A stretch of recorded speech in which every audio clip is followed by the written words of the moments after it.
Hello दोस्तों, स्वागत है मेरे YouTube channel A part of success में। इसमें बताएंगे अलंकार के बारे में। अगर सब अलंकार के बारे में जानना चाहते तो जो मेरा यूट्यूब चैनल है उसको आप सब्सक्राइब कर दीजिएगा।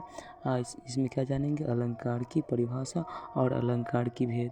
आप जानते हैं कि अलंकार दो शब्दों से मिलकर बना है। अलंकार दो शब्दों से मिलकर बना है, अलम और कार से। अलम का मतलब क्या होता है, अलंकृत, और कार का मतलब क्या होता है, करने वाला। अलंकृत करने वाला यानी अलंकृत करने वालों को सौंदर्य दीपक कहते हैं। क्या कहते हैं, सौंदर्य दीपक। अलंकार की परिभाषा क्या है, अलंकार की परिभाषा क्या है, काव्य का वह रूप जो उसकी सुंदरता और शोभा को बढ़ाए, उसे क्या कहते हैं, अलंकार कहते हैं। यानी अलंकार की परिभाषा क्या है, काव्य का वह रूप जो उसकी सुंदरता और शोभा को बढ़ाए, उसे क्या कहते हैं, अलंकार कहते हैं। क्या कहते हैं, उसे अलंकार कहते हैं। अलंकरोति इति अलंकार, यानी जो अलंकरण करे उसे अलंकार कहते हैं। जो अलंकरण करे उसे क्या कहते हैं, अलंकार कहते हैं। जैसे एक मनुष्य हुआ तो उसको क्या मान लीजिए, अलंकार मान लीजिए। एक मनुष्य हुआ तो उसको क्या मान लिए, अलंकार। जब वो आभूषण धारण किया है तो उसको क्या मान लिए, अलंकार। तो एक मनुष्य कितने हाथ होता है, 2 हाथ होता है। कितने हाथ होता है, 2 हाथ होता है। तो यानी एक हाथ को क्या मान लिए, शब्द अलंकार, और दूसरा हाथ को क्या मान लीजिए, अर्थालंकार। और उसका जो आचार्य भोज ने है ना, वो भय अलंकार को तीसरा भेद माना है। कौन तीसरा भेद माना है, वो आचार्य भोज ने अलंकार को, भय अलंकार को क्या किया है, तीसरा भेद मान लिया है। कौन माना है भय अलंकार को तीसरा भेद, आचार्य भोज ने माना है। और इसमें क्या जानेंगे, शब्द अलंकार के बारे में क्या जानेंगे इसमें आप, शब्द अलंकार के बारे में जानेंगे। शब्द अलंकार का मतलब क्या होता है, बाहरी सौंदर्य। शब्द अलंकार का मतलब क्या होता है, बाहरी सौंदर्य। तो इसमें जानेंगे शब्द अलंकार की परिभाषा। इसमें क्या है, जहाँ शब्दों के माध्यम से कविता में सौंदर्य का भाव पैदा हो, उसे क्या कहेंगे, शब्द अलंकार कहेंगे।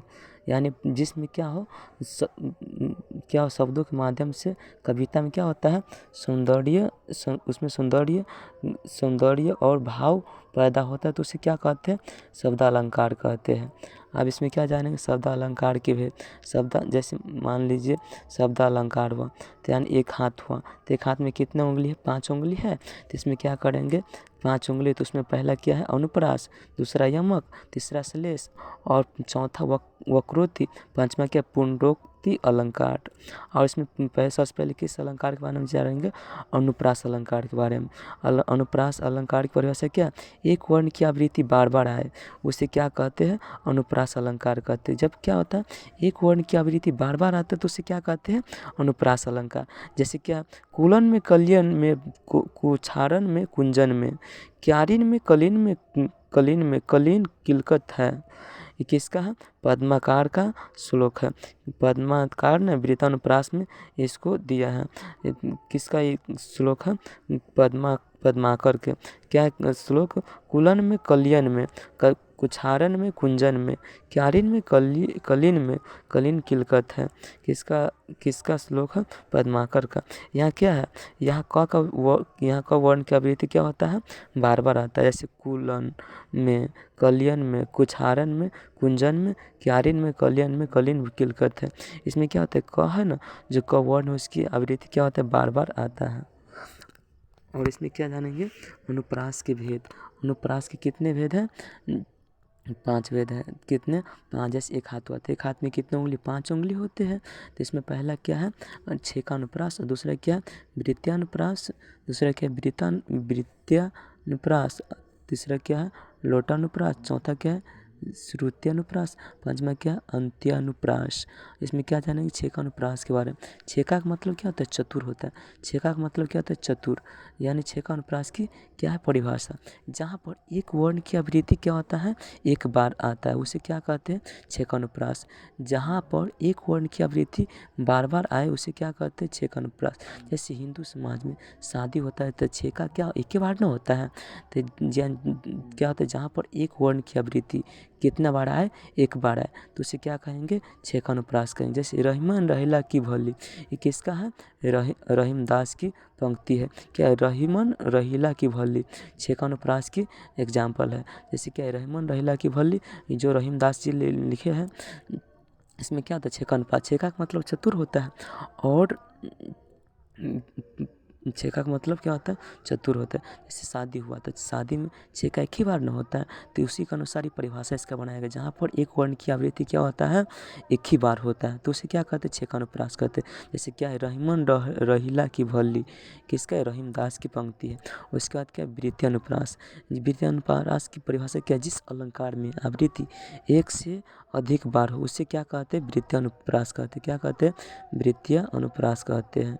यानी जिस अलंकार में आवृत्ति एक से अधिक बार हो उसे वृत्तीय अनुप्रास कहते हैं। जैसे क्या, तरिन तनुजा टट तमल तरुण बहु छाए, इसमें क्या है, इसमें त बार बार आया है, त कितना बार आया है, एक से अधिक बार। तो जैसे देखिए, तरनी तनुजा टट तमाल तरुण बहु छाए, तो यहाँ पर क्या, एक से अधिक बार आया है। उसके बाद 3 में क्या, लाटानुप्रास।